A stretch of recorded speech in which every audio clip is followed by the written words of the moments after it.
പൊതുവിദ്യാഭ്യാസ ന്യൂനപക്ഷ ക്ഷേമ വകുപ്പ് മന്ത്രി ശ്രീ എൻ ഷംസുദ്ദീൻ അവർകൾ ഈ സമ്മേളനം ഔപചാരികമായി ഉദ്ഘാടനം ചെയ്ത ആദരണീയനായ കേരള മുഖ്യമന്ത്രി ശ്രീ വി ഡി സതീശൻ അവർകൾ, വേദിയിൽ ഉപവിഷ്ടരായിരിക്കുന്ന doctor D Sajith Babu IAS, Shri Snehil Kumar Singh, Shri M Ganesh Kumar, പ്രിയമുള്ള വിദ്യാർത്ഥികളെ, അധ്യാപകരെ, രക്ഷിതാക്കളെ, ഈ നിയമസഭയിലെ ഉദ്യോഗസ്ഥരെ, സുഹൃത്തുക്കളെ, ഞാൻ വളരെ സന്തോഷത്തോടു കൂടിയാണ് ഈ പരിപാടിയിൽ പങ്കെടുക്കുന്നത്.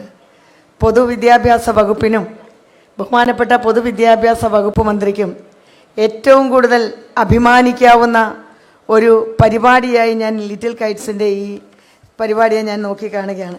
ഇന്നത്തെ ദിവസത്തിൻ്റെ ഒരു പ്രത്യേകതയുണ്ട്, ഞാൻ ദീർഘമായിട്ട് പറയുന്നില്ല. നമുക്കറിയാം, ഇന്ന് മലയാളി വേരുള്ള ഒരു മനുഷ്യൻ ബഹിരാകാശത്ത് കാലുകുത്താൻ പോകുന്നു എന്നുള്ള വലിയ വാർത്ത പുറത്തു വന്നുകൊണ്ടിരിക്കുന്നു. അതാരാണ്? അനിൽ മേനോൻ. സോയൂസ് MS-29 ദൗത്യം ഇന്ന് നടക്കുമ്പോഴാണ് അറിവിൻ്റെ ഉയരങ്ങളിലേക്ക് തയ്യാറെടുത്ത് നിൽക്കുന്ന ഇത്രയും സമർത്ഥരായ വിദ്യാർത്ഥികളെ ഈ നിയമസഭാ സമുച്ചയത്തിനകത്ത് വെച്ച് കാണാൻ കഴിയുന്നത്. അറിവിൻ്റെ ഉയരങ്ങളിലേക്ക് പോകാനായി തയ്യാറെടുത്തിരിക്കുന്ന മുഴുവൻ ആളുകളെയും ഞാൻ ഈ അവസരത്തിൽ ആത്മാർത്ഥമായിട്ട് അഭിനന്ദിക്കുവാൻ ആഗ്രഹിക്കുകയാണ്. കേരളത്തിലെ പൊതുവിദ്യാഭ്യാസ മേഖലയിൽ വിപ്ലവകരമായിട്ടുള്ള ഒരുപാട് മാറ്റങ്ങൾ നടക്കുന്നുണ്ട്.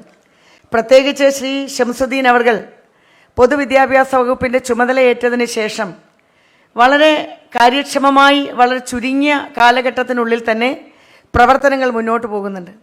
ബഹുമാനപ്പെട്ട മുഖ്യമന്ത്രിയുടെ പ്രസംഗം കഴിഞ്ഞതിന് ശേഷം സത്യത്തിൽ ഒരു ശാസ്ത്രജ്ഞൻ്റെ ഒരു പ്രസംഗം കേട്ട ഒരു ആശ്വാസത്തിലാണ് നമ്മളിവിടെ ഇരിക്കുന്നത്. എന്തെല്ലാം കാര്യങ്ങളാണ് അദ്ദേഹം ഇവിടെ പറഞ്ഞത്. ഞാൻ അത്തരം കാര്യങ്ങളിലേക്കൊന്നും കിടക്കുന്നില്ല.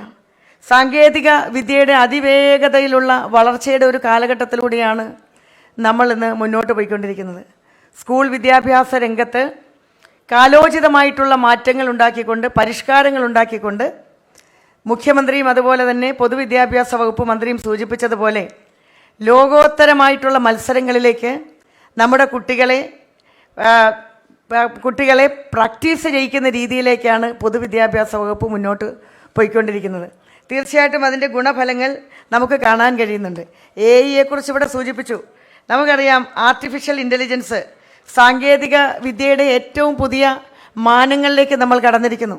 അത് ഏത് രീതിയിലാണ് നാളെ ഒരുപക്ഷെ വന്നേക്കാവുന്നത് എന്നുള്ളതിനെ സംബന്ധിച്ച് അദ്ദേഹം വായിച്ച പുസ്തകങ്ങളിലൂടെ തന്നെ മുഖ്യമന്ത്രി ഇവിടെ സൂചിപ്പിക്കുകയുണ്ടായി. നമുക്ക് വലിയ പരിശീലനങ്ങൾ വേണം.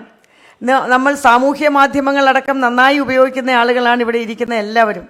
പക്ഷേ നമ്മൾ AI-യും അതുപോലെയുള്ള ഡിജിറ്റൽ സംവിധാനങ്ങളൊക്കെ ഉപയോഗപ്പെടുത്തുമ്പോൾ ശ്രദ്ധിക്കേണ്ടതായിട്ടുള്ള വലിയ കാര്യങ്ങളുണ്ട്. അതിനെക്കുറിച്ച് കൂടി ഈ പൊതുവിദ്യാഭ്യാസ വകുപ്പ് വളരെ വിജിലൻ്റായിരിക്കുന്നു എന്ന് പറയാതെ വയ്യ.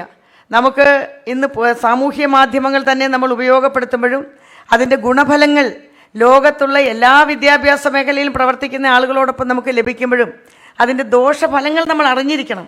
ദോഷഫലങ്ങൾ അറിഞ്ഞ് വേണ്ടാത്തത് മാറ്റി നിർത്തിക്കൊണ്ട് വേണ്ട കാര്യങ്ങൾ മാത്രം ഉയർത്തിപ്പിടിച്ചുകൊണ്ട് മുന്നോട്ട് പോകാൻ നമുക്ക് കഴിയണം. വിദ്യാഭ്യാസ രംഗത്ത് അത് പ്രൈമറി തലം മുതൽ ഗവേഷണ തലം വരെയുള്ള വിദ്യാഭ്യാസ മേഖല എന്നും ലോകം മുഴുവൻ ചർച്ചാ വിഷയമാണ്. എന്തുകൊണ്ടാണ് ചർച്ച ചെയ്യുന്നത്? പുതിയ പുതിയ കാര്യങ്ങൾ കണ്ടുപിടിക്കുന്നു. ചൊവ്വയിൽ 1 ഏക്കർ സ്ഥലം വാങ്ങിക്കണമെന്ന് ആഗ്രഹിച്ചുകൊണ്ടാണ് ഇന്നത്തെ ജെൻസി കുട്ടികൾ അല്ലെങ്കിൽ ചെറുപ്പക്കാർ ചിന്തകൾ തന്നെ ഇന്ന് മുന്നോട്ട് വയ്ക്കുന്നത്, അല്ലേ? സാധാരണ ഞങ്ങളുടെയൊക്കെ കാലഘട്ടത്തിലുള്ള ചിന്താഗതി അല്ല അത്. ചൊവ്വയിൽ പോവുക, ബഹിരാകാശത്ത് കാലുകുത്തുക. മലയാളിയായിട്ടുള്ള ഒരു മനുഷ്യൻ അനിൽ മേനോൻ ഇന്ന് ബഹിരാകാശത്തേക്ക് പോകുന്നു എന്നൊക്കെ പറയുമ്പോൾ ഒരുപാട് കാര്യങ്ങൾ മുന്നോട്ട് ചിന്തിച്ചാണ് നിങ്ങളൊക്കെ പോകുന്നത്. പൊതുവിദ്യാഭ്യാസ രംഗം നമുക്ക് ഏറ്റവും മെച്ചമായിട്ടാണ് നമ്മുടെ സംസ്ഥാനത്ത് മുന്നോട്ട് പോകുന്നതിന് ഒരു സംശയം വേണ്ട. ഇനിയും അത് കൂടുതൽ മെച്ചപ്പെടും. ഓപ്പറേഷൻ തൂഫാൻ അടക്കമുള്ള